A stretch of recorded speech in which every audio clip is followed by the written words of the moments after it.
നമുക്ക് ഓരോ ജീവിതയാത്രകളിലും ഒരുപാട് മഹാമാരികൾ വന്നു പെടാറുണ്ട് അല്ലെ?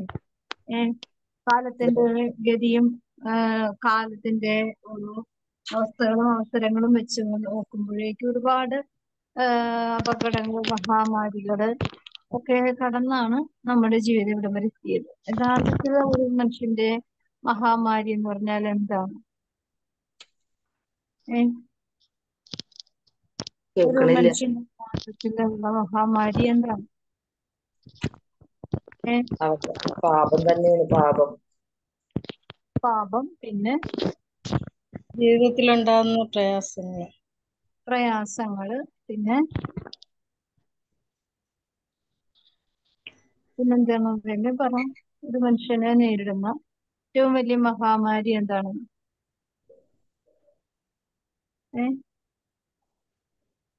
ശരീരത്തിലുണ്ടാകുന്ന രോഗങ്ങള്, അറിയാത്ത ജീവിതം, ഈശോയിൽ നിന്നുള്ള അകന്നുള്ള ജീവിതം.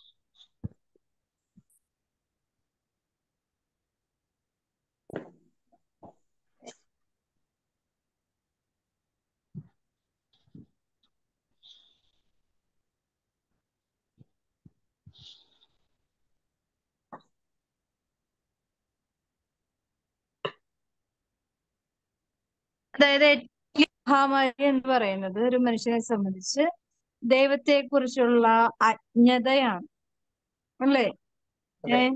ഒന്ന് ആലോചിച്ച് നോക്കിയേ. നമുക്കൊരു ഫ്ലഡ് വന്നു, നമ്മൾ അതിജീവിച്ചില്ലേ? അതെ. അതുപോലെ ഇപ്പൊ ഇനിയൊരു ഭൂമി കുലുക്കം വന്നു, നമ്മൾ അതിനെ അതിജീവിക്കും ദൈവം അനുഗ്രഹിച്ചാല്. കൊറോണ വന്നു, നമ്മള് അതിജീവിച്ചു, അല്ലെ? ഇനി എന്ത് വന്നാലും അതിജീവിക്കാനായിട്ട് നമുക്ക് സാധിക്കും. പക്ഷെ ഈ അതിജീവനവും കഴിഞ്ഞ് പിന്നെയും കഴിയുമ്പോഴും പഴയ അവസ്ഥ തന്നെ ആയിട്ട് ജീവിക്കുന്നുണ്ടെങ്കിൽ ആ വ്യക്തിയിൽ എന്തില്ല? ദൈവം തന്ന വലിയൊരു അനുഗ്രഹമാണ് പിന്നെയും ജീവിക്കാനുള്ള അവസരം.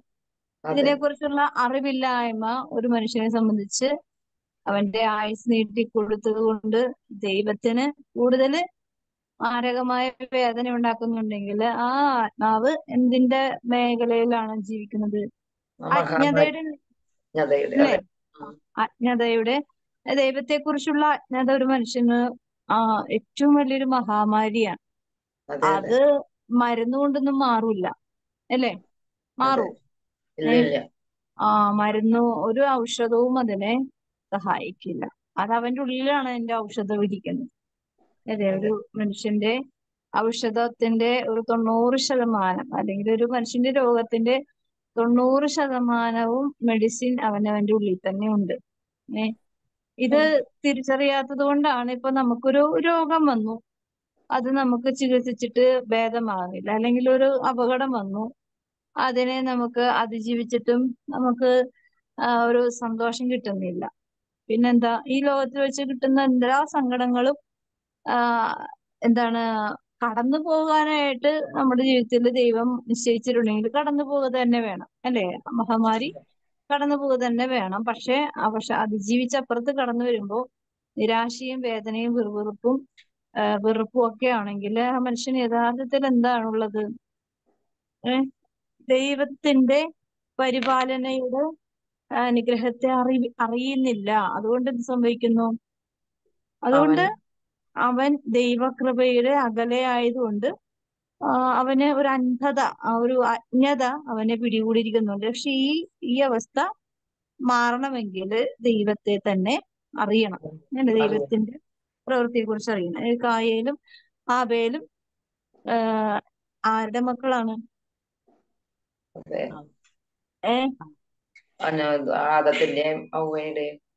ആദത്തിന്റെ ഹവ്വയുടെ. അത് ദൈവം നേരിട്ട് പ്രൊഡക്ഷൻ ചെയ്തതാണ്, അല്ലേ? അത്രയും അടുത്ത് ജനനം, ജീവിതം എന്ന് വെച്ചാൽ ആദത്തെ ഹവ്വായെ ഒരു പൂർണ്ണ മനുഷ്യനും പൂർണ്ണ സ്ത്രീയുമായിട്ടാണ് സൃഷ്ടിച്ചത്, അല്ലെ? ഒരു കുഞ്ഞായിട്ടല്ല ജനിക്കാനായിട്ട് വെച്ചത്. എല്ലാ വളർച്ചയും ആയിട്ടുള്ള രണ്ട് വ്യക്തിത്വങ്ങളായിട്ടാണ് ദൈവം സൃഷ്ടിച്ചത്, അല്ലെ? അപ്പൊ അവിടെ എല്ലാ സൃഷ്ടികളും എങ്ങനെ കുഞ്ഞായിട്ടല്ല ജനിക്കുന്നത്? അതെ. എല്ലാവരും ചെറുതായിട്ടല്ലേ ജനിക്കുന്നത്, ജനിക്കുമ്പോ തന്നെ വലിയ മനുഷ്യനായിട്ടൊന്നുമല്ല അല്ലെ. പക്ഷെ ആദവും ഹവ്വയും പൂർണ്ണതയിലാണ്, ഒരു പൂർണ്ണതയോടുകൂടെ ആ വലിയ കൃപയുടെ അനുഗ്രഹത്തിന്റെ നടുവിൽ ജനിച്ചത്. പക്ഷെ ഇവർക്കും ഈ ഒരു അജ്ഞത ഉണ്ടായിരുന്നു അല്ലെ. ദൈവം അത്രമാത്രം വലിയ സ്നേഹത്തോടെ സൃഷ്ടിച്ച ഒരു വ്യക്തിക്ക് ദൈവത്തിന് ദൈവത്തെക്കുറിച്ച് അറിയാനുള്ള ആഗ്രഹം കുറയും തോറും ഈ ലോകത്തെക്കുറിച്ചുള്ള സ്നേഹം അവന്റെ ഉള്ളില് കടന്നു നടന്നു. പോകും. നിറയെ വരും. നിറയെന്ന് വെച്ചാൽ അവൻ ദൈവ പദ്ധതികളിൽ നകലും, അല്ലെങ്കിൽ ദൈവചിന്തകളിൽ നകലും, അല്ലെങ്കിൽ ദൈവിക വിചാരങ്ങളിൽ നകലും. അപ്പൊ പിന്നെ അകലുന്നതനുസരിച്ച് അടുത്ത് വരുന്ന ഒരാളുണ്ട് അല്ലെ. നമ്മള് അറിയില്ല, നമ്മളെ പോലും അറിയാതെ നമ്മള് ഫോളോ ചെയ്യുന്ന ഒരു കാര്യമാണ്. ദൈവത്തിൽ നിന്ന് അകന്നു കഴിഞ്ഞാല് നമ്മുടെ മുട്ടി ഉരുമി നടക്കാനായിട്ട് ആളുണ്ട്, പിശാച്. ശാശുണ്ട്. അവൻ വരുന്നത് എന്തിനാണ്? കൊല്ലാനും നശിപ്പിക്കാനും. പക്ഷെ ഇതുവൻ മറച്ചു വെച്ചിട്ടേ നമ്മുടെ കൂടെ നടക്കുള്ളൂ. അതെ. ഇവൻ അവന്റെ സ്വഭാവം മറച്ചു വെച്ചതിന് ശേഷമേ നമ്മുടെ കൂടെ കാരണം എന്താണ്? അറിഞ്ഞു കഴിഞ്ഞാല് അപകടമാണെന്നറിയാം. അതുകൊണ്ട് എന്താ, അവൻ എല്ലാ നല്ല നല്ല കാര്യങ്ങള്, അതായത് നമ്മുടെ ഹൃദയത്തിലുള്ള മോഹങ്ങളെ അനുസരിച്ച് ചിന്തകൾ പ്രൊമോട്ട് ചെയ്യും. ആഗ്രഹങ്ങളുടെ പ്രമോഷൻ കിട്ടും, അല്ലെങ്കിൽ ആവശ്യങ്ങളെ കുറിച്ചുള്ള ചിന്തകൾ വരും. അപ്പൊ ഇതെന്താ, അവനേക്കാൾ നന്നായിട്ട് ചില സുഹൃത്തുക്കള് ഉണ്ടാകുമ്പോ അവർ സ്വന്തം സഹോദരങ്ങളെ സ്നേഹിക്കാതെ പുറത്തുള്ള ആളുകൾ കൂടി കിട്ടുന്ന സ്നേഹം യഥാർത്ഥത്തില് അവന് അപകടമാണ് വരുത്തി വെക്കണമെന്ന് അവൻ അറിയാറില്ല അല്ലെ. സ്വന്തം മാതാപിതാക്കളിൽ നിന്ന് കിട്ടുന്ന സ്നേഹത്തിന് സത്യസന്ധത ഉണ്ടാവും, പക്ഷെ പുറത്തുനിന്ന് ഈ സത്യസന്ധതയുടെ അർത്ഥം എന്താന്ന് വെച്ചാൽ എന്താണ്? റിയൽ സ്നേഹമാണ്. സ്നേഹം എന്താ, നാശത്തിലേക്ക് കൊണ്ടുപോകാത്ത സ്നേഹമായിരിക്കും. പക്ഷെ അതെ. അത് സ്വീകരിക്കാത്തതിന്റെ കാരണം എന്താണ്? അവന് ആ സ്നേഹത്തിന്റെ യാഥാർത്ഥ്യം അറിയില്ല. അതുകൊണ്ട് എന്താണ്, ആ സ്നേഹത്തിന്റെ സത്യം എന്താണെന്ന് അവൻ അറിയില്ല. ആ അജ്ഞത കൊണ്ട് അവൻ പുറത്തെ സ്നേഹത്തിന് വേണ്ടി അലയുമ്പോ അങ്ങനെയാണ് സ്വന്തം മാതാപിതാക്കൾ ഉപേക്ഷിച്ച് കുറച്ചു നാളത്തെ സ്നേഹത്തിന്റെ ബലത്തില് പെങ്കൊച്ചുങ്ങള് അങ്ങനെ കാമുകന്മാരുടെ പുറകെ പോണത്, അല്ലെങ്കിൽ കാമുകിമാരുടെ പുറകെ. എന്നിട്ട് ലൈഫ് നേരെയാകൂ? നേരെയാവില്ല. അത് പെട്ടെന്ന് തന്നെ സ്പോയിലായി, പെട്ടെന്ന് തന്നെ നശിഞ്ഞു പോകും അല്ലെ. അതെ. ഇതെന്താണ്? ഇവന്റെ ഉള്ളിലുള്ള മോഹം. ഇതുപോലെ പല ആപ്പിളും കൊണ്ട് വരുന്ന ആൾക്കാരാ. സ്നേഹം എന്ന് പറഞ്ഞാൽ എന്താ, അതിനൊരു സ്ഥിരതയുണ്ട്. സ്ഥിരതയില്ലാത്ത സ്നേഹത്തിന് എന്താണുള്ളത്? അസ്ഥിരതയാണ് അല്ലെ. അസ്ഥിരത അതെ. എന്ന് പറഞ്ഞാല് പെട്ടെന്ന് തന്നെ നശിഞ്ഞു പോകാൻ സാധ്യതയുള്ള കാര്യങ്ങളാണ്. അപ്പോ ഇതിന്റെ അടിസ്ഥാന കാര്യം എന്താണ്? പല നല്ല മക്കളൊക്കെ ഉണ്ട്, ഈ സ്നേഹബന്ധമൊക്കെ വരുമ്പോഴേക്കും അവര് എന്താണ് പരമാവധി ഒഴിഞ്ഞ് നടക്കാനും പരമാവധി അതിൽ നിന്ന് വിട്ടു നടക്കാനൊക്കെ ശ്രദ്ധിക്കും. അങ്ങനെ ജീവിച്ച് കടന്നു പോയവരൊക്കെ ഉണ്ട്, ഇല്ല എന്ന് പറയാൻ പറ്റും. എല്ലാവരും വരുന്ന സ്നേഹത്തിന്റെ പുറകെ പോയിട്ടൊന്നുമില്ല.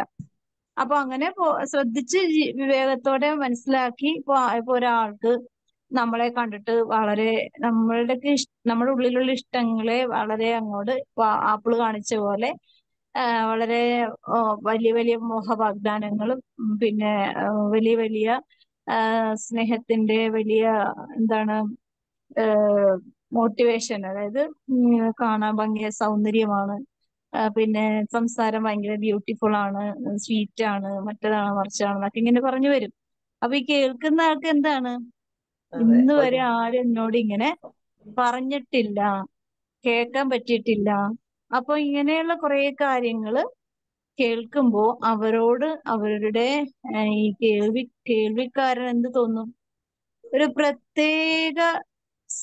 പ്രത്യേകമായ ഒരു ആകർഷണം ആ വ്യക്തിയോട് തോന്നും. ഉണ്ടാവും. അതിപ്പോ പ്രായവും പോലും ഇല്ലാത്ത കാലമാണ് ഇപ്പോ. അങ്ങനെ ഒരു പ്രായം പോലും ഇല്ലാതെ എന്താണ് ഈ ഫേസ്ബുക്കും വാട്സപ്പൊക്കെ വഴി അങ്ങനെ ഒരു കണക്ഷൻ വരാനായിട്ട് ഇതുകൊണ്ടാണ്. ഇങ്ങനെ നമ്മുടെ ഉള്ളിലുള്ള ചില ഇഷ്ടങ്ങൾ, ചിലവര് ഭയങ്കര കെയറിങ് ആയിരിക്കും.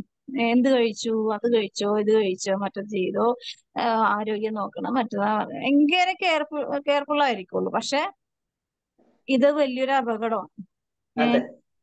ഇതൊക്കെ നമ്മൾ മനസ്സിലാക്കണം. അതായത് സർപ്പത്തെ പോലെ, സർപ്പം നല്ല വിഷമുള്ളതാണ്, പക്ഷെ അതിനുള്ള ഒരു പ്രത്യേകതയാണ് വിവേകം. ഈ വിവേകമില്ലാത്തത് കൊണ്ടാണ് അജ്ഞത നമ്മളെ ഭരിക്കുന്നത്. ഈ അജ്ഞത നമ്മളെ ഭരിക്കുമ്പോൾ ദൈവകൃപയുടെ ബലഹീനത, അതായത് ദൈവകൃപയ്ക്ക് ബലഹീനതയില്ല, ദൈവകൃപ ഉപയോഗിക്കുന്നതിലുള്ള നമ്മുടെ ബലഹീനത കൊണ്ട് വലിയൊരു മഹാമാരി നമ്മളെ ഫോളോ ചെയ്യും. എന്ത് സംഭവിക്കും? നമുക്ക് രക്ഷപ്പെടാൻ പറ്റാത്ത ഒരു വലിയ ഒരു അപകടം നമ്മളുടെ ജീവിതത്തില് കെണിയായി മാറും. ഞാന് കഴിഞ്ഞ ദിവസം ഒരു വീഡിയോ പെട്ടെന്ന് ഞാൻ പറയുകയാണ്. ഒരു പാവപ്പെട്ട ഒരു പെങ്കൊച്ചിനെ മഠത്തിൽ നിന്ന് കല്യാണം കഴിച്ചു. അപ്പോ നല്ല റിച്ച് ആയിട്ടുള്ള ഒരു മനുഷ്യനാണ്. ആ മനുഷ്യൻ ആദ്യത്തെ കല്യാണം കഴിച്ച് കഴിഞ്ഞപ്പോഴേക്കും ഭാര്യ മരിച്ചു പോയി. അപ്പൊ രണ്ടാമത്തെ മനുഷ്യൻ രണ്ടാമത് കല്യാണം കഴിക്കാൻ ആഗ്രഹിച്ചു. ഒറ്റയ്ക്ക് ജീവിക്കാനായിട്ട് കുറേ സ്വത്തൊക്കെ ഉണ്ട്, കുറേ സ്വത്തുണ്ട്.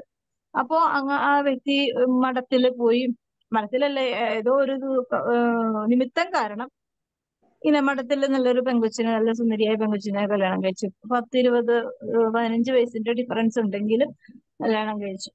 അപ്പൊ അങ്ങനെ കല്യാണം കഴിച്ച് കുറച്ചാൾ കഴിഞ്ഞപ്പോഴേക്കും ഒരു 50 വയസ്സായപ്പോഴേക്കും ഇയാള് 45 വയസ്സും മറ്റേ പെങ്കൊച്ചിന് 20 വയസ്സും, അങ്ങനെ 23 വയസ്സുള്ളൂ. അപ്പൊ അങ്ങനെ അത്ര ഡിഫറൻസ് ഉണ്ട്. അങ്ങനെ കല്യാണം കഴിച്ച ഇയാൾക്ക് 50 വയസ്സായപ്പോഴേക്കും മരിച്ചു. ഈ പണക്കാരൻ മരിച്ചു. പിന്നെ ഈ പെങ്കൊച്ചാണ് മഠത്തിലല്ലേ ജീവിച്ചത്, അവരുടെ അവസ്ഥ അറിയാലോ, എങ്ങനെയാണ് ജീവിതം എന്നറിയാം. ഇത്രയും സ്വത്തിന്റെ നടുവിൽ ഇവർ ഒറ്റക്കായി. അപ്പോ ഈ ഭർത്താവിന്റെ വീട്ടുകാരൊക്കെ ഇവരെ ഭയങ്കരമായിട്ട് ബ്ലാക്ക്മെയിൽ ചെയ്യാൻ തുടങ്ങി. അങ്ങനെ ഇവര് പ്രഗ്നന്റും ആയിരുന്നു. അപ്പോ ഇങ്ങനെ ഈ കൊച്ചിനെ പ്രസവിച്ചു, വളർത്താനൊക്കെ കുറെ പ്രയാസപ്പെട്ടു, കുറെ ഇവരെ കൊല്ലാനൊക്കെ ശ്രമിച്ചു. കാരണം അത്രയും വിട്ടുമൂടാനായിട്ട് അത്രമാത്രം സ്വത്തിന്റെ ഒറ്റൊരു അവകാശം ഇവരൊറ്റ സ്ത്രീയായി മാറി. അങ്ങനെ ഈ പെങ്കൊച്ച് വളർന്നു വലുതായി. ഇവര് ഒരുപാട് ഫൈറ്റ് ചെയ്താണ് അവിടെ ജീവിച്ചത്. അങ്ങനെ ഇവര് തന്നെ എല്ലാ കാര്യങ്ങളും ബിസിനസ്സൊക്കെ എല്ലാം നോക്കി ദൈവം അനുഗ്രഹിച്ചത് കൊണ്ടൊരു സപ്പോർട്ട് ദൈവം ചില സമയങ്ങളിൽ ദൈവം ഉയർത്തുമ്പോൾ ഭയങ്കരമായ ഒരു ഉയർത്തലായിരിക്കും. പക്ഷെ അതിന്റെ പുറകിൽ ഒരു നല്ലൊരു പെയിൻ ഉണ്ടാവും. അങ്ങനെ അവര് വളർന്നു. അങ്ങനെ കൊച്ചും വളർന്നു, പെൺകുട്ടിയായിരുന്നു. ഇനി പെൺകൊച്ചും വളർന്നു എന്ന് അവസാനം ഈ പെൺകൊച്ച് വളർന്നനുസരിച്ച് ഈ ഹസ്ബൻഡിന്റെ വീട്ടുകാർ ഈ പെൺകൊച്ചിനെ ഈ അമ്മയെ വെറുക്കാൻ, അതായത് അമ്മയും മോളും തമ്മിൽ വലിയൊരു സ്നേഹബന്ധമാണ്, പക്ഷെ അമ്മയെ വെറുക്കാനായിട്ട് ഇതൊക്കെ ഇത്തരത്തിലുള്ള കാര്യങ്ങള്, മോശമായ കാര്യങ്ങളൊക്കെ പറഞ്ഞു കൊടുത്തു. പിന്നെ അവസാനം ഈ പെങ്കൊച്ചിന്റെ അമ്മയോട് വെറുപ്പ് തുടങ്ങി, പല പല ആവശ്യമില്ലാത്ത. അങ്ങനെ ഇവർക്ക് മനസ്സിലായി, വീട്ടുകാർക്ക് മനസ്സിലായി, ഈ അമ്മയും മോളെയും കൂടി വേർതിരിച്ചു കഴിഞ്ഞാൽ സ്വത്ത് ഇവർക്ക് കിട്ടും നല്ലത്. അങ്ങനെ മോള് ഇവരുടെ വരുതിക്ക് വന്നു. അങ്ങനെ ഇവരുടെ വീട്ടിൽ തന്നെ ഇച്ചിരി പ്രായമുള്ള കല്യാണം കഴിക്കാത്ത ഒരു വ്യക്തിയായിട്ട് കല്യാണ കാര്യങ്ങൾ ഉറപ്പിച്ചു. അങ്ങനെ ഈ മനുഷ്യനാണെങ്കിൽ ഒരു സ്ത്രീലമ്പടനൊക്കെ ആയിരുന്നു. അങ്ങനെ ഈ സ്ത്രീ ഒറ്റക്ക് ഈ മകളുടെ 10-18 വയസ്സായപ്പോഴേക്കും മകള് അമ്മയും തമ്മിൽ എപ്പോഴും അടിയാണ്. എപ്പോഴും അടിയെന്ന് വെച്ചാൽ അങ്ങനെ അപ്പുറത്തെ സൈഡിൽ നിന്ന് നല്ല ഫോഴ്സ് ഉണ്ട്. ഈ പെൺകൊച്ചിനെ ബ്രെയിൻ വാഷ് ചെയ്ത് അമ്മയും മോളും തമ്മിൽ ഭയങ്കര അടിയാണ്. അവസാനം അമ്മ നിസ്സഹായ അവസ്ഥയിൽ ഇരിക്കുമ്പോഴാണ് ഈ 40 വയസ്സുള്ള ഒരു വ്യക്തിയെ അവരുടെ വീട്ടിൽ തന്നെ, ഈ ശ്രീലമ്പടനായിട്ടുള്ള ഒരു വ്യക്തി, ആ ചെറുക്കനെ തന്നെ കല്യാണം കഴിക്കാൻ ഈ പെൺകൊച്ചിന് ഭയങ്കര നിർബന്ധം. ഞാൻ കഴിക്കുന്നപ്പോ അമ്മയോട് ക്രോസ് ചെയ്യുന്നുണ്ട്. അപ്പൊ അമ്മനോട് മോള് തന്നെ പറയുന്നുണ്ട്, അമ്മയ്ക്ക് മാത്രം പ്രായമുള്ള ആൾക്കാരെ കല്യാണം കഴിക്കാൻ പാടില്ല, അമ്മ അപ്പനെ കല്യാണം കഴിച്ചത് ഇത്ര പ്രായത്തിലുണ്ടായത് കൊണ്ടല്ലേ എന്നൊക്കെ പറഞ്ഞ, അങ്ങനെ അവർക്കപ്പോ ഒന്നും പറയാൻ പറ്റാത്ത ഒരു നിസ്സഹായ അവസ്ഥയിൽ ഇരിക്കുകയാണ്. അപ്പൊ അങ്ങനെ ഈ ഒരു ദിവസം ഈ പയ്യനെ വിളിച്ചിട്ട് പറയും, ഈ സ്വത്തിന്റെ മുഴുവനും അവകാശിയായിട്ട് നിന്നെയും ഇതില് ഞാൻ ചേർക്കാം, നീ എന്നെ കല്യാണം കഴിക്കുക. അതായത് മോള് കല്യാണം കഴിക്കാൻ വേണ്ടി ആഗ്രഹിച്ച വ്യക്തിയെ ഈ അമ്മ കല്യാണം കഴിക്കണം, കല്യാണം കഴിക്കാനായിട്ടൊരു വാഗ്ദാനം കൊടുക്കുകയാണ്. അപ്പൊ ഈ സ്വത്തിനൊക്കെ, അപ്പൊ ഇയാൾക്കും സ്വത്തിന് ഒരു നോട്ടമൊക്കെ ഉണ്ട്. അങ്ങനെ ഈ സ്വത്തെല്ലാം കിട്ടുമല്ലോ എന്നുള്ള ഇതില് അമ്മയെ കല്യാണം കഴിക്കാനായിട്ട് ഇയാള് സമ്മതിക്കുകയാണ്.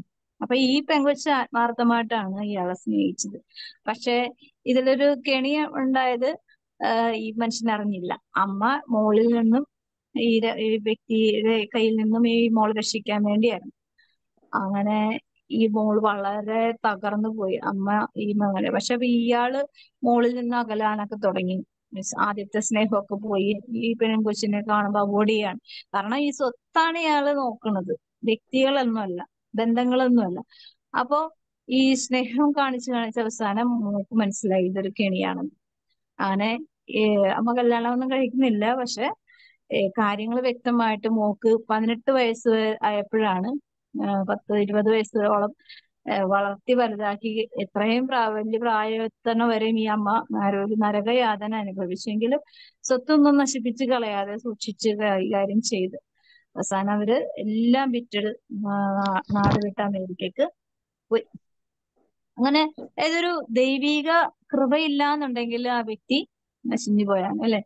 മഠത്തിലൊക്കെ താമസിച്ചതുകൊണ്ട് എന്തായാലും ദൈവത്തെ വിളിച്ച് പ്രാർത്ഥിക്കാനുള്ള ഒരു വിവേകവും കാര്യങ്ങൾ കൈകാര്യം ചെയ്യാനുള്ള ഒരു കൃപയും ദൈവം കൊടുക്കുന്നുണ്ട് അല്ലെ. പലപ്പോഴും ഒറ്റപ്പെട്ടും ഒക്കെ അവഗണിക്കപ്പെടും ജീവിക്കുമ്പോഴും ജീവന്റെ മേല് അപകടം വരുമ്പോഴും ഒക്കെ നമ്മൾ ദൈവത്തിലുള്ള ഒരു ആശ്രയബോധത്തോടുകൂടി മുന്നോട്ട് പോകുന്നുണ്ടെങ്കിൽ ഇതിന്റെ മുമ്പില് ദൈവം ഇറങ്ങി വരും, ഉറപ്പായിട്ട് ഇറങ്ങി വരും. ഇതാണ് മനുഷ്യന് ദൈവവുമായുള്ള ഒരു ബന്ധം നമ്മള് ഇല്ലാത്തൊരു ജീവിതമാണെങ്കിൽ പിന്നെയുള്ള ജീവിതം മുഴുവനും പൈശാചികതയുടെ ഒരു ആത്മാക്കളായിരിക്കും നമ്മുടെ ആത്മാവിനെ ഭരിക്കുന്നത്. അതുകൊണ്ട് ഒരു മനുഷ്യന്റെ മഹാമാരി എന്ന് പറഞ്ഞാൽ ദൈവത്തിൽ നിന്ന് അകന്നുള്ള ഒരു ജീവിതം, അല്ലെങ്കിൽ ദൈവത്തെ കുറിച്ചുള്ള അജ്ഞത ഉള്ള ജീവിതമാണ് ഒരു മനുഷ്യന്റെ മഹാമാരി. അതിനെ അതിജീവിക്കുവാനായിട്ട് അവന്റെ ഉള്ളിൽ തന്നെ ഇരുന്ന് പ്രവർത്തിക്കുന്ന ദൈവത്തിലേക്ക് തിരിയണം.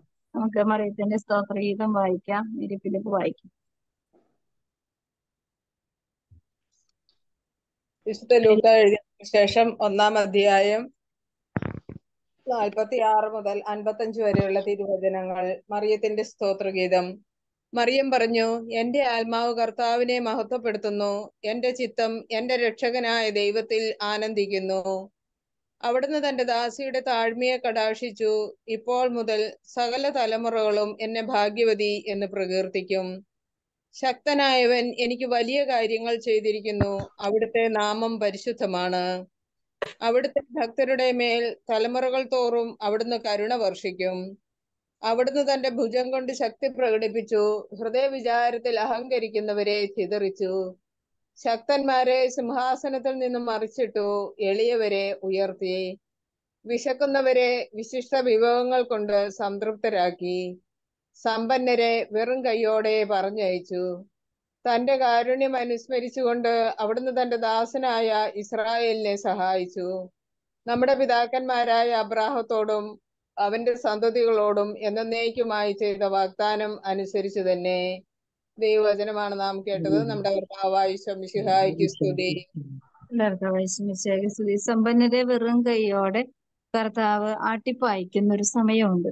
അവന്റെ പണവും അവന്റെ പ്രശസ്തിയും പിന്നെ അവന്റെ സംസ്കാരവും അവന്റെ പാരമ്പര്യവും ഒന്നും ഒരു തരി പോലും വിലയില്ലാത്ത വിധം നിസ്സാരമായി തള്ളിപ്പറയുന്ന ഒരു ദൈവം നമ്മുടെ മുമ്പില് എപ്പോഴും ജീവനോടുകൂടി നമ്മെ നോക്കുന്നുണ്ട്. പലരുടെയും ഭാവത്തില് ചിന്തയിലൊക്കെ ഇതും ദൈവമൊന്നും ഇല്ല എന്നുള്ളൊരു ഭാവത്തില ജീവിക്കുന്നത്. അല്ലെങ്കിൽ ദൈവം എന്റെ കാൽ കീഴിലാണ്, അല്ലെങ്കിൽ ദൈവം എന്റെ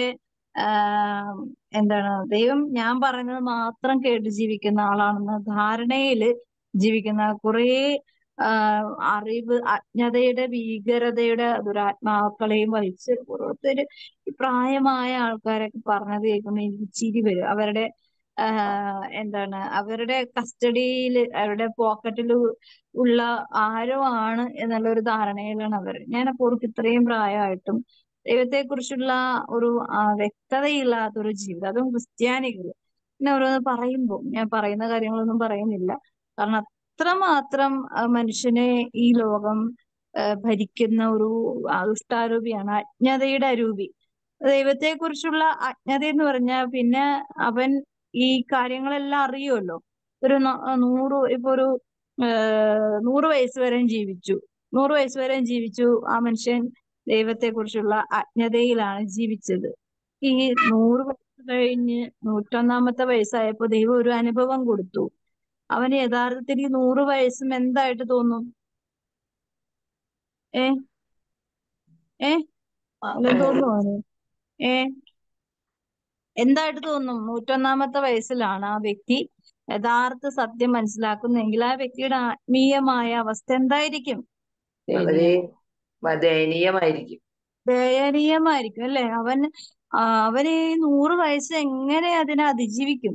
പരിഹരിക്കപ്പെടേണ്ട മേഖലകള് എന്താണ് ഈ അജ്ഞത എന്ന് പറഞ്ഞാല് നമുക്ക് പറയാൻ പറ്റാത്തൊരു അവസ്ഥ. അത്രമാത്രം നമ്മളെ എന്താണ് കറുത്ത ഒരു അവസ്ഥയിൽ ഇരുണ്ട ഭൂമിയിൽ കൊണ്ടിട്ട പോലെയാണ്. നമ്മള് പ്രകാശവും എല്ലാം അനുഭവിക്കുന്നുണ്ട്, എല്ലാം ഉണ്ട്. പക്ഷെ ദൈവത്തെക്കുറിച്ചുള്ള അജ്ഞതയില് അവനൊരു ദൈവത്തെക്കുറിച്ചുള്ള അജ്ഞതയിലാണെങ്കിൽ അവൻ വലിയ സമ്പന്നനായിരിക്കാം, അറിവിലും സമ്പത്തിലും പാരമ്പര്യങ്ങളിലും വലിയ ഡോക്ടറേറ്റ് ഒക്കെ ഉണ്ടാവാം, അല്ലെങ്കിൽ ഭയങ്കര സാമ്പത്തികമായ നിലപാട്, അല്ലെങ്കിൽ ഭയങ്കര പാരമ്പര്യമുള്ള ഫാമിലിയൊക്കെ ആയിരിക്കാം, വലിയ വലിയ തറവാടുകളൊക്കെ ആയിരിക്കും. പക്ഷെ അവൻ ഒന്നുമല്ലാത്ത വെറും പിച്ചക്കാരനെ പോലെ ആകുന്നൊരു സമയം ഉണ്ട്. അവൻ ആ സമയത്ത് ഈ ഉണ്ടായതിനെ കുറിച്ച് എല്ലാത്തിനും ഓർത്ത് വേദനിച്ചവൻ മെഴുകുരുകുന്നത് പോലെ ഉരുകി വലിയ വേദനയോടുകൂടെ. കാരണം നമുക്ക് ഓരോ മണിക്കൂറും വിലയുള്ളതാണ്. അപ്പൊ അങ്ങനെയാണെങ്കിൽ ഇത്രയും പ്രായം എത്രമാത്രം അവൻ ഉരുകിത്തീരും അല്ലെ? ഇല്ലേ? അപ്പൊ ഒരു മനുഷ്യൻ, ഒരു പ്രായമുള്ളൊരു മനുഷ്യൻ 98-ാമത്തെ വയസ്സില് ശ്വാസകോശ സംബന്ധമായ ഒരു ഓപ്പറേഷൻ കയറ്റിയിരിക്കുകയാണ്. അപ്പോ എന്താണ്, ഓക്സിജൻ കിട്ടുന്നില്ല. സിലിണ്ടർ എടുത്ത് വെച്ച് സർജറി ചെയ്ത് അപ്പൊ പെട്ടെന്ന് സിലിണ്ടറിന്റെ കഴിഞ്ഞു, പെട്ടെന്ന് തീർന്നു പോയി. അപ്പോ അങ്ങനെ വന്നപ്പോഴേക്കും ഭയങ്കര ബുദ്ധിമുട്ടായി.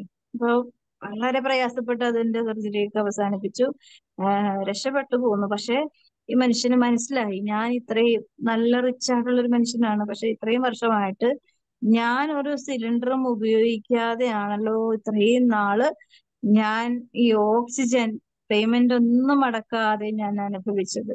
അപ്പൊ ഇത്രയും നാള് ഞാൻ ശ്വസിച്ച ശ്വാസത്തിന്റെ പേയ്മെന്റ് ഞാൻ എങ്ങനെയാണ് അടച്ചു തീർക്കുക എന്ന് ഓർത്ത് ഈ മനുഷ്യൻ കരയുമ്പോഴാണ് ഈ മനുഷ്യനോട് എന്താണ് കരയുന്നത്, എന്താണ് സക്സസ് ആയല്ലോ, പ്രശ്നമൊന്നുമില്ല, രക്ഷപ്പെട്ടല്ലോ എന്നൊക്കെ പറഞ്ഞ് നഴ്സുമാർ ആശ്വസിപ്പിക്കുമ്പോ ഈ മനുഷ്യൻ ഭയങ്കര കരയുമ്പോ എന്താണ് കാര്യം എന്ന് ചോദിക്കുമ്പോഴാണ് പറയണത്, ഇത്രയും നാളും ഞാൻ ആരുടെയും ചെലവില്ലാതെ ദൈവം എന്നോട് കാണിച്ച കരുണയിലാണ് ഞാൻ ജീവിച്ചതെന്ന് ഞാൻ അറിഞ്ഞില്ലല്ലോ എന്ന്.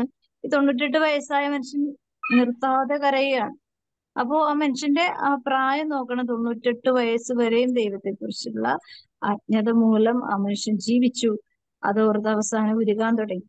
അപ്പം നമുക്ക് നമ്മുടെ ജീവിതത്തിലെ സമ്പന്നത എന്ന് പറഞ്ഞാല് ഈ പാവപ്പെട്ടവനും പണക്കാരനും ഒരുപോലെ തന്നെ. പാവപ്പെട്ടവനാണെങ്കിലും പണക്കാരനും ദൈവത്തെക്കുറിച്ചുള്ള സമ്പന്നതയില്ലാത്തവൻ. ഈ വെളിപാടിന്റെ പുസ്തകത്തില് പറയുന്നുണ്ട്, എന്താണ്, നിന്റെ ഞെരുക്കവും ദാരിദ്ര്യവും എനിക്കറിയാമെങ്കിലും നീ സമ്പന്നനാണ്.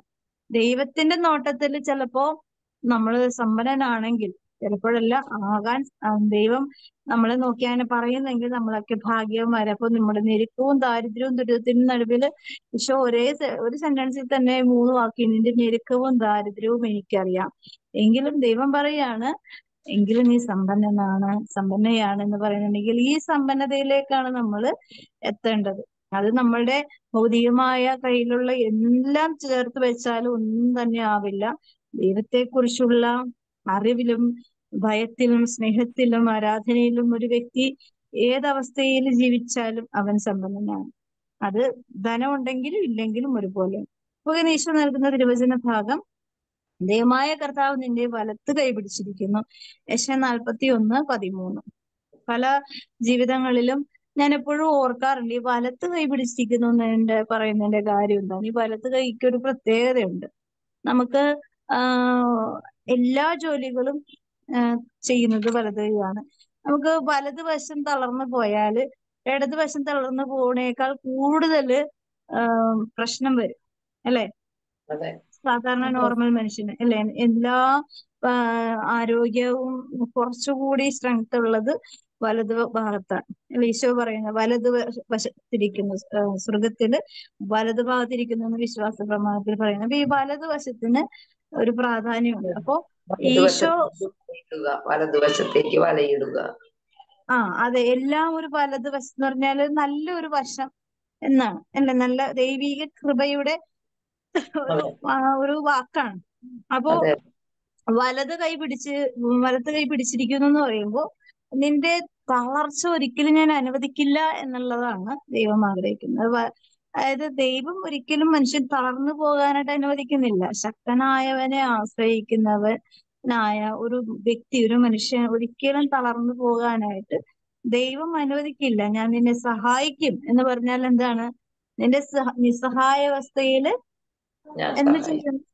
ദൈവം തന്നെ സഹായത്തിനായി വചനഭാഗത്തിന്റെ 41:13 വായിക്കാവൂ. 41. നിന്റെ ദൈവവും കർത്താവുമായ ഞാൻ നിന്റെ വലത്തുകൈ പിടിച്ചിരിക്കുന്നു. ഞാനാണ് പറയുന്നത്, ഭയപ്പെടേണ്ട, ഞാൻ നിന്നെ സഹായിക്കും. സഹായിക്കും. അതായത് അതായത് നമ്മള് ഈ നിന്റെ ദൈവവും കർത്താവുമായ ഞാൻ ആണ്. അതായത് വെറുതെ ഒരാളല്ല പറയുന്നത്. ഇപ്പൊ നിന്നെ സ്നേഹിക്കുന്നവനും നിന്നെ സംരക്ഷിക്കുന്നവനുമായ നിന്റെ ഭർത്താവാണ് നിന്നെ സഹായിക്കുന്നതെന്നല്ല പറയുന്നത്. ആരാണ്? കർത്താവ്. കർത്താവ് എന്ന് പറഞ്ഞാൽ എന്താണ്? എല്ലാത്തിന്റെയും അധികാരിയാണ്, അല്ലെ? അതെ അതെ നമ്മളുടെ ജീവിതത്തിന്റെ ഒരു അധികാരി ചിലപ്പോ കല്യാണം കഴിച്ചിട്ടുണ്ടെങ്കിൽ ഭർത്താവാണ്. പക്ഷെ അതുക്ക് മേലെ എന്ന് പറയുന്ന പോലെയാണ് ഈ കാര്യം. അതെ അപ്പോ അതിന്റെ മുകളിലാണ്, എല്ലാത്തിന്റെയും മുകളിൽ ഇരിക്കുന്ന ആൾ. നമുക്ക് ഒരു വ്യക്തിയെ സഹായിക്കണം, ആ വ്യക്തിയെ സഹായിക്കാൻ നമുക്ക് സാധിക്കുന്നില്ല. അപ്പൊ നമ്മൾ എന്ത് ചെയ്യണം? ആ വ്യക്തിയുടെ മുകളിൽ ഒരാളുണ്ടല്ലോ, നിയമിച്ചിരിക്കുന്ന ആള്, അല്ലെ? ആ വ്യക്തിയെ നമ്മൾ സ്വാധീനിക്കണം. അപ്പോഴാണ് ആ കാര്യത്തില്, കാരണം അതിന്റെ കീഴിലുള്ള ആള് അത് പറഞ്ഞനുസരിക്കണം. ഞാന് ചില കാര്യങ്ങൾ ഇങ്ങനെ ഓർക്കാറുണ്ട്. സാധാരണ നമ്മുടെ നോർമൽ കാര്യങ്ങള്. അപ്പൊ പള്ളിയിലാണെങ്കിൽ മേലധികാരി എന്ന് പറഞ്ഞാൽ അച്ഛനാണ്, വൈദികനാണ്. അച്ഛന്റെ കീഴിലാണ് എല്ലാ കാര്യങ്ങളും ഉള്ളത്. അപ്പോ നമുക്ക് ഏതെങ്കിലും വിഷമം ഉണ്ടെങ്കിൽ ഓടിച്ചെന്ന് അച്ഛനോട് പറയാം. കാരണം എന്താണ്? അങ്ങനെയാണല്ലോ ഈശോ പറഞ്ഞിരിക്കുന്നത്, അല്ലെ? അതെ അധികാരിയെ പോയി കാണുക, കാര്യങ്ങൾ സംസാരിക്കുക. അപ്പൊ അവിടെ പറയുമ്പോ അവിടെ ഒരു തീർപ്പ് വരും. അവിടെ എന്താ കാര്യം? അത് നിയമിച്ചിരിക്കുന്നത് ദൈവമാണ്. ദൈവമാണ്.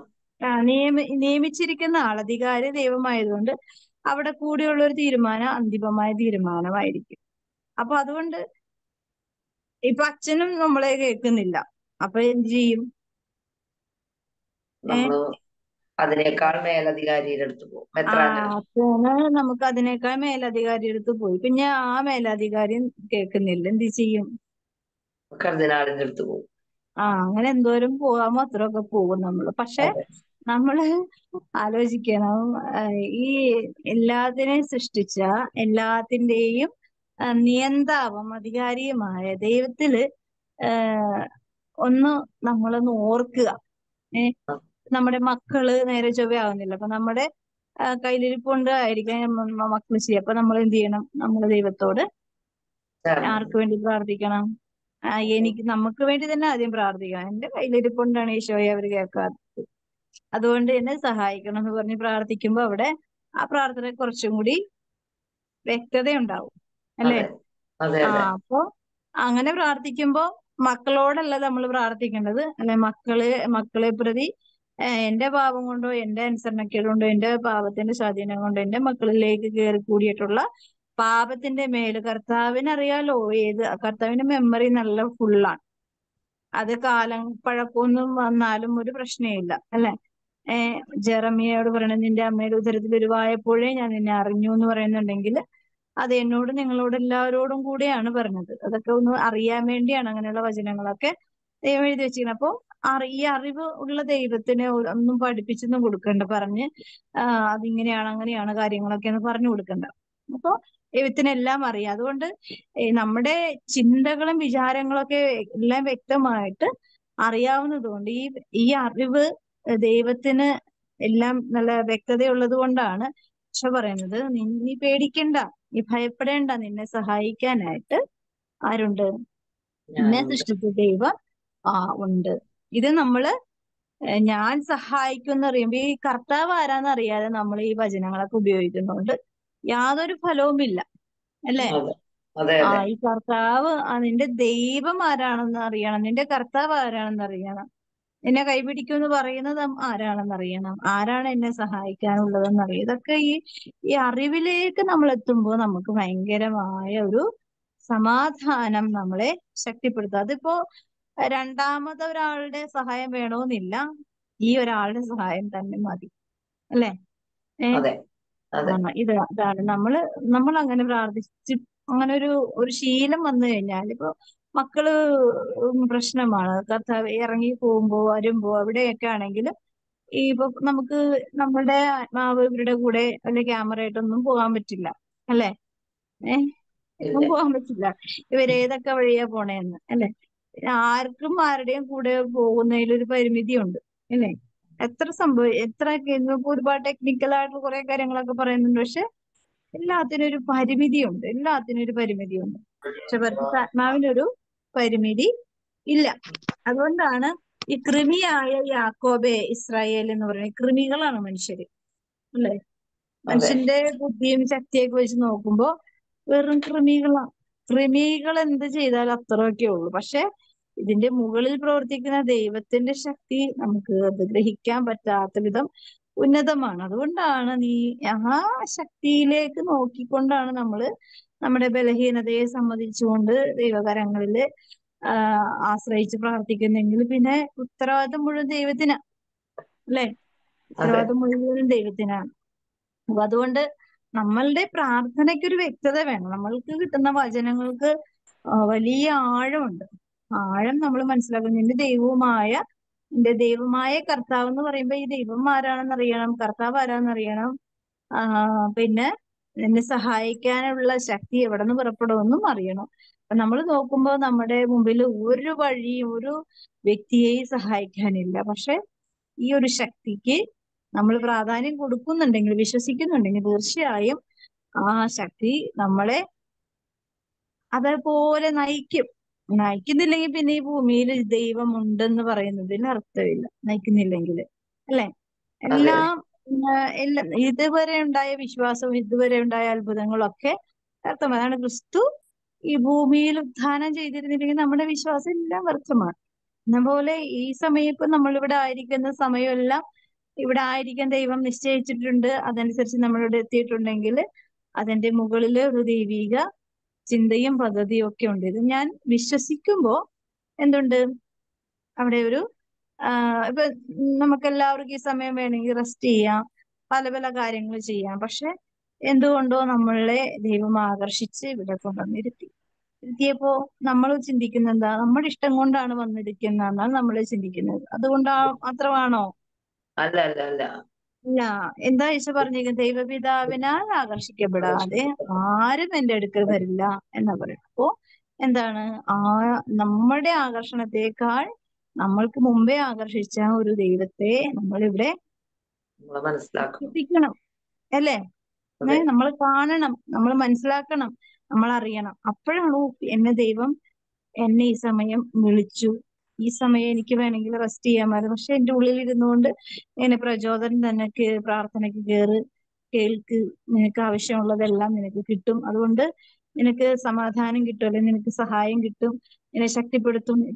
ഇത് മനുഷ്യന്റെ ഇപ്പൊ ഞാൻ പറഞ്ഞു വെച്ചാൽ എനിക്ക് ഒരു ശക്തിയുമോ ഒരു മിറാക്കിളോ ചെയ്യാൻ പറ്റില്ല. പക്ഷെ എന്റെ മുകളിൽ ജീവിക്കുന്ന അല്ലെങ്കിൽ എന്റെ കൂടെ ജീവിക്കുന്ന എന്നെ ഏറ്റവും കൂടുതൽ സഹായിച്ചുകൊണ്ടിരിക്കുന്ന ദൈവത്തെ എനിക്ക് അനുഭവത്തെ കൂടി മനസ്സിലാക്കിയത് പറഞ്ഞു തരാൻ പറ്റും. പക്ഷെ അത് കേൾക്കുന്ന ആൾക്കാർ വിശ്വസിക്കുന്നതനുസരിച്ചാണ് അവരെല്ലാം പ്രവർത്തിക്കുന്നത്, അല്ലെ? എല്ലാവരുടെയും ടെസ്റ്റിമണിക്ക് എല്ലാവർക്കും ഉണ്ട് ടെസ്റ്റിമണി. പക്ഷെ ഈ കേൾവിയിൽ കൂടി അതിൽ കൂടി വരുന്നത് ഈ ദൈവിക ശക്തിയെ തന്നെ ആകർഷണം ചെയ്യണം. ഇപ്പൊ നമ്മുടെ എന്താണ് തുരുമ്പും ഒരു കാന്തവും. തുരുമ്പ് എന്ന് പറഞ്ഞാൽ എന്താ? ഇരുമ്പിന്റെ തുരുമ്പ്, അല്ലെ? ഇരുമ്പിനാണല്ലോ തുരുമ്പുള്ളത്. അതിപ്പോ എവിടെ കിടന്നാലും ഈ ആകർഷണം ഉണ്ടാവും. പക്ഷെ അലുമിനിയത്തെ ആകർഷിക്കുമോ? ഇല്ല, ആകർഷിക്കില്ല. അത് വെറുതെയാണ്, അല്ലെ? അപ്പൊ ഇരുമ്പ് തുരുമ്പ് പിടിച്ചാലും കാന്തം ആകർഷിച്ചോളും. പക്ഷെ വേറൊരു ലോഹം കൊണ്ട് നമുക്കത് സാധിക്കില്ല. ഇതുപോലെയാണ് ദൈവം നമ്മളെ തുരുമ്പ് പിടിച്ചിരിക്കുന്ന അവസ്ഥയിലാണെങ്കിലും ദൈവം ആകുന്ന കാന്തിക ശക്തി നമ്മളെ അട്രാക്ട് ചെയ്തുകൊണ്ടേയിരിക്കും. പക്ഷെ ആകർഷിക്കണം. ഈ തുരുമ്പാണെങ്കിൽ ഓടിപ്പിടിക്കും, അല്ലെ? തുരുമ്പാണെങ്കിൽ ഓടിപ്പിടിക്കും. ഈ അലുമിനിയം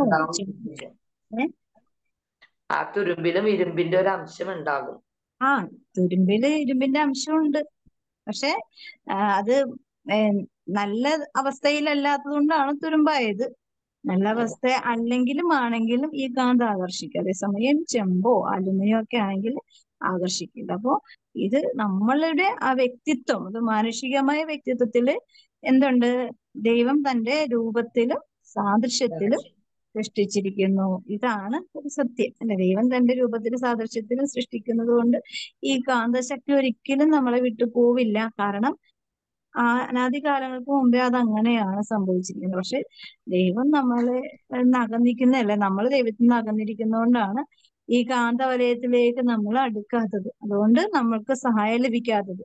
അപ്പൊ ഈ ഇടയ്ക്കുള്ള ഈ വിടവൊന്ന് ക്ലിയർ ചെയ്ത് കഴിഞ്ഞാൽ നമുക്ക് അനുഗ്രഹം അനുഭവിക്കാൻ സാധിക്കും. അതുകൊണ്ട് പ്രത്യേകമായിട്ട് നമ്മുടെ ദുർബലതയെ, അതായത് ഈശോ പറയുന്നുണ്ട്, നിന്റെ ഹൃദയത്തിൽ മുദ്രയായി നിന്റെ കരത്തിൽ അടയാളമായി കർത്താവിനെ പതിക്കുക. അതായത് ഒരു മുദ്ര വെച്ച് കഴിഞ്ഞാൽ പിന്നെ അത് ഉറപ്പിച്ചു.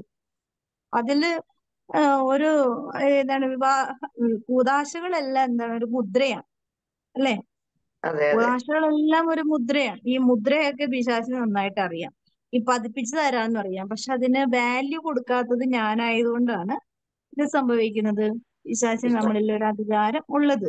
വാല്യൂ കൊടുത്തു തുടങ്ങിക്കോ, ജീവിതത്തിൽ വലിയൊരു മാറ്റം അനുഭവിക്കാനും അറിയാനും സാധിക്കും. അത് നമുക്ക് എല്ലാവരുടെയും ജീവിതങ്ങൾ, നമ്മളിൽ കൂടിയും ദൈവം എല്ലാ മക്കളിലേക്കും അതിനുള്ളൊരു ഫോഴ്സ് പറയുന്ന ഓരോ വ്യക്തികളും അജ്ഞതയിൽ ഇരിക്കുന്ന ഓരോ മക്കൾക്ക് വേണ്ടി നമ്മൾ പ്രാർത്ഥിക്കും, പ്രവർത്തിക്കും. ഇല്ല, അങ്ങനെ അതാണ് ദൈവസ്നേഹത്തിന്റെ ഒരു പ്രവൃത്തി.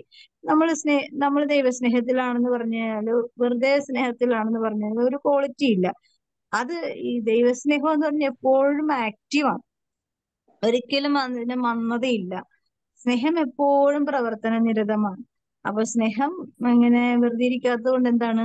സ്നേഹിക്കാത്ത വ്യക്തികളെ സ്നേഹിച്ചുകൊണ്ടിരിക്കും. സ്നേഹിക്കപ്പെടാനായിട്ടുള്ള കാര്യങ്ങൾക്ക് വേണ്ടി അവൻ അധ്വാനിച്ചുകൊണ്ടിരിക്കും. ഇതാണ് ദൈവസ്നേഹത്തിന്റെ ഒരു പ്രത്യേകത. അപ്പൊ നമ്മളിൽ ഈ ദൈവസ്നേഹം ഉണ്ടെങ്കിൽ, നമ്മളുടെ ഉള്ളിലും ഈ സ്നേഹത്തിന്റെ ഈ കാന്തശക്തി ഉണ്ടെങ്കിൽ നമ്മൾ എന്ത് ചെയ്യും? നമ്മൾ ഈ തുരുമ്പുകളെ ആകർഷിച്ചുകൊണ്ടിരിക്കും അല്ലെ? എവിടെയാണ് തുരുമ്പുകളെങ്കിലും നമ്മളിങ്ങനെ ആകർഷിക്കും. അതാണ് മധ്യസ്ഥ പ്രാർത്ഥനയുടെ ഒരു പ്രത്യേകത.